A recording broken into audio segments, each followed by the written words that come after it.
ਖਬਰ ਜਿਹੜੀ ਆ ਈਰਾਨ ਦੀ ਜੰਗ ਨੂੰ ਲੈ ਕੇ ਆ।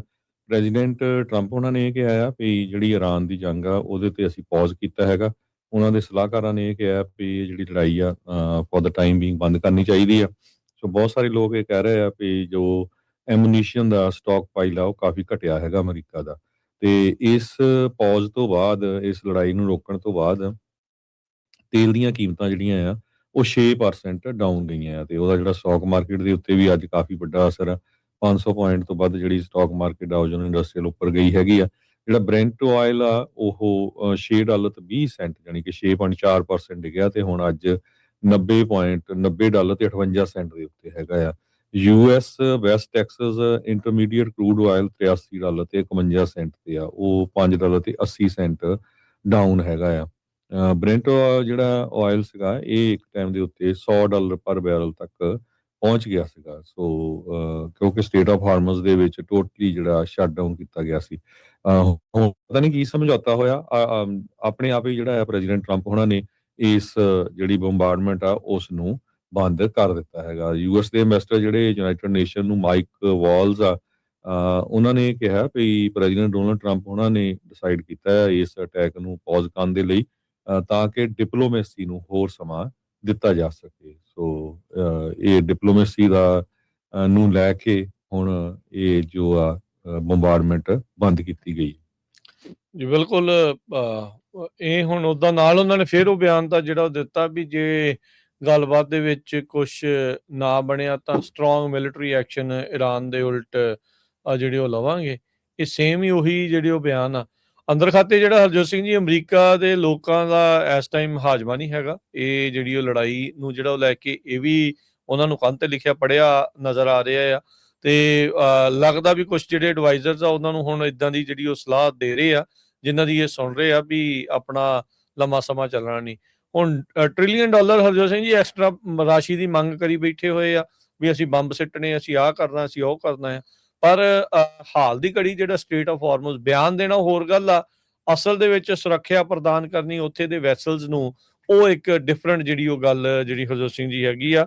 ਤੇ ਉਧਰ ਜਿਹੜੇ ਆਪਾਂ ਦੇਖਿਆ ਆ ਵੀ ਜਿਹੜੇ ਹਾਊਤੀਜ਼ ਹੈਗੇ ਆ ਉਹ ਵੀ ਆਪਣੇ ਸਾਊਦੀ ਦੇ ਜਿਹੜੇ ਵੈਸਲਸ ਆ, ਆਇਲ ਟੈਂਕਰਸ ਆ, ਉਹਨਾਂ ਦੇ ਉੱਤੇ ਹਮਲਾ ਜਿਹੜਾ ਉਹ ਕਰ ਰਹੇ ਆ। ਸੋ 13 ਦਿਨ 13-14 ਦਿਨ 12-13 ਦਿਨ ਜਿਹੜੀ ਇਹ ਈਰਾਨ ਦੇ ਉੱਤੇ ਲਗਾਤਾਰ ਹਮਲੇ ਕੀਤੇ ਆ। ਹੁਣ ਈਰਾਨ ਵਾਲੇ ਵੀ ਤੇ ਦੁਨੀਆ ਵਾਲੇ ਵੀ ਤੇ ਈਵਨ ਅਮਰੀਕਾ ਦੇ ਵਿੱਚ ਵੀ ਜਿਹੜੇ ਲੋਕ ਆ ਉਹ ਸਾਰੇ ਜਾਣੇ ਸੋਚਦੇ ਹੋਣੇ ਯਾਰ ਗੱਲਬਾਤ ਤਾਂ ਪਹਿਲਾਂ ਵੀ ਹੋਈ, MOU ਤੇ ਇਹਨਾਂ ਦਾ ਪਹਿਲਾਂ ਵੀ ਸਾਈਨ ਹੋਇਆ, ਕੀ ਉਹ ਸਾਈਨ ਹੋਣ ਤੋਂ ਬਾਅਦ ਦੇ ਵਿੱਚ ਜੇ ਉਹ ਮੰਨਣਾ ਨਹੀਂ ਤੇ ਫਿਰ ਨਵੀਂ ਗੱਲਬਾਤ ਦਾ ਕੋਈ ਫਾਇਦਾ ਵੀ ਹੋਊਗਾ ਜਾਂ ਨਹੀਂ।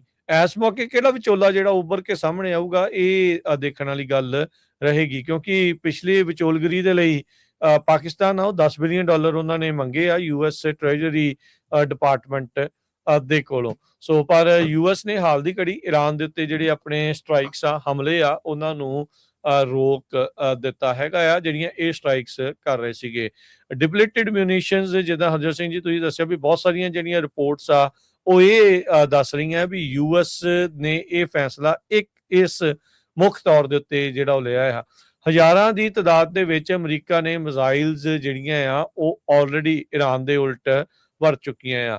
ਚਲਾਉਣੀਆਂ ਤਾਂ ਹਰਜੋਤ ਸਿੰਘ ਜੀ ਸੌਖੀਆਂ ਆ ਕਿਉਂਕਿ ਮਿੰਟਾਂ ਸਕਿੰਟਾਂ ਦੇ ਵਿੱਚ ਚੱਲ ਕੇ ਹੋ ਜਾਂਦੀਆਂ ਆ, ਬਣਾਉਣ ਨੂੰ ਉਹਨਾਂ ਦੀ ਜਿਹੜੀ ਪ੍ਰੋਡਕਸ਼ਨ ਨੂੰ ਲੰਮਾ ਸਮਾਂ ਜਿਹੜਾ ਆ ਉਹ ਲੱਗਦਾ ਆ।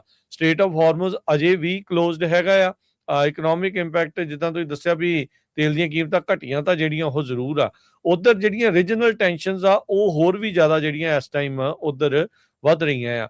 ਕੁਵੈਤ ਨੇ ਜਿਹੜੀ ਅੱਜ ਨਿੰਦਾ ਕੀਤੀ ਆ ਈਰਾਨ ਦੀ ਵੀ ਉਹ ਜਿਹੜੇ ਸਾਊਦੀ ਦੇ ਉੱਤੇ ਕਹਿੰਦੇ ਵੀ ਤੁਸੀਂ ਜਿਹੜਾ ਹਮਲਾ ਕਰ ਰਹੇ ਆ ਤਾਂ ਇਹ ਬਹੁਤ ਮਾੜੀ ਗੱਲ ਆ।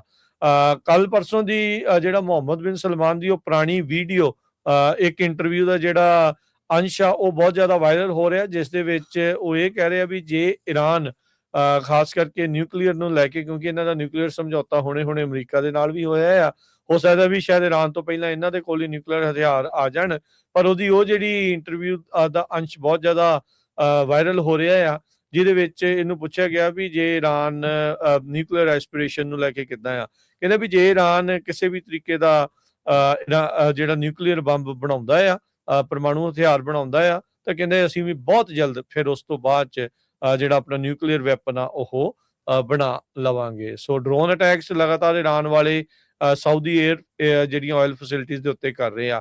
ਆਈ ਥਿੰਕ ਇਹਦੇ ਵਿੱਚ ਜਿਹੜਾ ਹਰਜੋਤ ਸਿੰਘ ਜੀ ਸਾਊਦੀ ਵਾਲੇ ਵੀ ਖਾਸਾ ਜਿਹੜਾ ਉਹ ਨਾਲ ਦੇ ਨਾਲ ਕਹਿ ਰਹੇ ਹੋਣਗੇ ਵੀ ਭਾਈ ਸਾਡੀ ਵੀ ਜਿਹੜੀ ਹੁਣ ਕਿਤੇ ਨਾ ਕਿਤੇ ਜਿਹੜੀ ਉਹ ਬੱਸ ਜਿਹੜੀ ਉਹ ਹੋ ਰਹੀ ਆ ਵੀ ਈਰਾਨ ਡਰੋਨਸ ਦੇ ਨਾਲ ਲਗਾਤਾਰ ਹਮਲਾ ਕਰ ਰਿਹਾ ਆ। ਉਹ ਅਮਰੀਕਾ ਦੇ ਵਿੱਚ ਰਾਸ਼ਟਰਪਤੀ ਤੋਂ ਲੈ ਕੇ ਸੈਕਟਰੀ ਆਫ ਵਾਰ ਤੱਕ ਨੇ ਇਦਾਂ ਦੇ ਜਿਹੜੇ ਬਿਆਨ ਆ ਕਈ ਵਾਰ ਦਾਗੇ ਆ, ਜਿਹਦੇ ਵਿੱਚ ਕਿਹਾ ਵੀ ਈਰਾਨ ਜਿਹੜੀ ਉਸ ਦੀ ਮਿਲਟਰੀ ਕੈਪੇਬਿਲਿਟੀ ਆ ਉਹ ਅਸੀਂ ਪੂਰੀ ਤਰ੍ਹਾਂ ਖਤਮ ਕਰ ਦਿੱਤੀ ਆ। ਪਰ ਜਿਹੜੇ ਮੌਜੂਦਾ ਹਾਲਾਤ ਆ ਰੀਅਲਿਸਟਿਕਲੀ ਉਸ ਬਿਆਨ ਦੇ ਨਾਲ ਜਿਹੜੀ ਸਿਚੁਏਸ਼ਨ ਆ ਉਹ ਮੇਚ ਨਹੀਂ ਖਾ ਰਹੀ ਹੈਗੀ। ਇਜ਼ਰਾਈਲ ਜਿਹੜਾ ਉਹ ਕਹਿੰਦੇ ਆ ਵੀ ਲਗਾਤਾਰ ਪੁਸ਼ ਕਰ ਰਿਹਾ ਆ, ਪ੍ਰੈਸ਼ਰ ਪਾ ਰਿਹਾ ਆ ਯੂਐਸ ਦੇ ਉੱਤੇ ਵੀ ਤੁਸੀਂ ਇਹ ਲੜਾਈ ਨੂੰ ਜਿਹੜੀ ਆ ਉਹ ਜਾਰੀ ਰੱਖੋ। ਉਧਰ ਨੇਤਨਯਾਹੂ ਨੇ ਨਿਊਯਾਰਕ ਦੇ ਵਿੱਚ ਆਉਣਾ ਤੇ ਨਿਊਯਾਰਕ ਦਾ ਜਿਹੜਾ ਮੇਅਰ ਆ ਕਿਸੇ ਟਾਈਮ ਦੇ ਉੱਤੇ ਇਹ ਕਹਿੰਦਾ ਸੀਗਾ ਵੀ ਮਮਦਾਨੀ ਵੀ ਨੇਤਨਯਾਹੂ ਆਊਗਾ ਤੇ ਮੈਂ ਗ੍ਰਿਫਤਾਰ ਕਰੂੰਗਾ, ਪਰ ਉਹਦਾ ਰੀਸੈਂਟਲੀ ਬਿਆਨ ਇਹ ਆਇਆ ਵੀ ਮੇਰੇ ਹੱਥ ਇਸ ਤਰੀਕੇ ਦਾ ਕੋਈ ਅਖਤਿਆਰ ਨਹੀਂ ਹੈਗਾ ਵੀ ਮੈਂ ਇਸ ਨੂੰ ਗ੍ਰਿਫਤਾਰ ਕਰ ਸਕਾਂ, ਪਰ ਹੀ ਇਜ਼ ਨਾਟ ਵੈਲਕਮ। ਪਰ ਨੇਤਨਯਾਹੂ ਕਹਿੰਦਾ ਵੀ ਮੈਂ ਨਿਊਯਾਰਕ ਦੇ ਵਿੱਚ ਜਾਊਂਗਾ ਹੀ ਜਾਊਂਗਾ। ਸੋ ਇਹ ਜਿਹੜੀ ਸਿਚੁਏਸ਼ਨ ਆ ਉਹ ਇਸ ਟਾਈਮ ਬਣ ਚੁੱਕੀ ਆ। ਯੂਐਸ ਮਿਲਟਰੀ ਨੇ ਦੱਸਿਆ ਵੀ ਉਹਨਾਂ ਨੇ ਜਿਹੜੇ 17 ਟੈਂਕਰ ਆਈਆਂ 17 ਸ਼ਿਪ ਆ ਜੋ ਸਟੇਟ ਆਫ ਹਾਰਮੁਜ਼ ਦੇ ਵਿੱਚ ਆ ਜੋ ਈਰਾਨ ਦੀ ਬੰਦਰਗਾਹ ਦੇ ਉੱਤੇ ਆਉਣੇ ਜਾਣੇ ਸੀ ਉਹਨਾਂ ਦੇ ਰਾਹ ਜਿਹੜੇ ਉਹ ਬਦਲੇ ਆ, ਉਹਨਾਂ ਨੂੰ ਉੱਥੇ ਨਹੀਂ ਜਾਣ ਦਿੱਤਾ ਗਿਆ ਹੈਗਾ ਕਿਉਂਕਿ ਯੂਐਸ ਦੀ ਨੇਵੀ ਦੇ ਦੁਆਰਾ ਉੱਥੇ ਜਿਹੜਾ ਨੇਵਲ ਬਲੌਕੇਡ ਆ ਈਰਾਨ ਦੇ ਪੋਰਟਸ ਦਾ ਲਾਇਆ ਹੈਗਾ ਆ। ਸੋ ਇਹ ਜਿਹੜੀ ਸਿਚੁਏਸ਼ਨ ਆ ਉਹ ਇਸ ਟਾਈਮ ਬਣ ਚੁੱਕੀ ਆ। ਓਮਾਨ ਕਹਿੰਦੇ ਵੀ ਇਸ ਟਾਈਮ ਡਿਸਕਸ ਕਰ ਰਿਹਾ ਆ ਅੰਡਰਸਟੈਂਡਿੰਗ ਨੂੰ ਜਿਹੜਾ ਉਹ ਲੈ ਕੇ ਵੀ ਜਿਹੜੀ ਸਟੇਟ ਆਫ ਹਾਰਮੁਜ਼ ਨੂੰ ਲੈ ਕੇ ਵੀ ਉਹ ਆਪਣੇ ਜਿਹੜੇ ਆਂਢੀ ਗੁਆਂਢੀ ਜਿਹੜੇ ਮੁਲਕ ਆ ਉਹਨਾਂ ਦੇ ਨਾਲ ਉਹਨਾਂ ਨੂੰ ਰਾਹ ਉਸ ਦੇ ਵਿੱਚੋਂ ਕਿਸ ਤਰੀਕੇ ਦੇ ਨਾਲ ਦੇਣਾ ਹੈਗਾ ਆ। 2019 ਤੋਂ ਬਾਅਦ ਪਹਿਲੀ ਵਾਰੀ ਹੋਇਆ ਹਰਜੋਤ ਸਿੰਘ ਜੀ ਵੀ ਜਿਹੜੇ ਹਾਊਦੀਜ਼ ਆ ਉਹਨਾਂ ਨੇ ਸਾਊਦੀ ਅਰੇਬੀਆ ਦੀਆਂ ਜਿਹੜੀਆਂ ਆਇਲ ਫੈਸਿਲਿਟੀਜ਼ ਤੇ ਆਇਲ ਟੈਂਕਰਸ ਆ ਉਹਨਾਂ ਉੱਤੇ ਹਮਲਾ ਕੀਤਾ ਹੋਵੇ, ਉਹਨਾਂ ਨੂੰ ਟਾਰਗੇਟ ਬਣਾਇਆ ਹੋਵੇ। ਬਿਲਕੁਲ।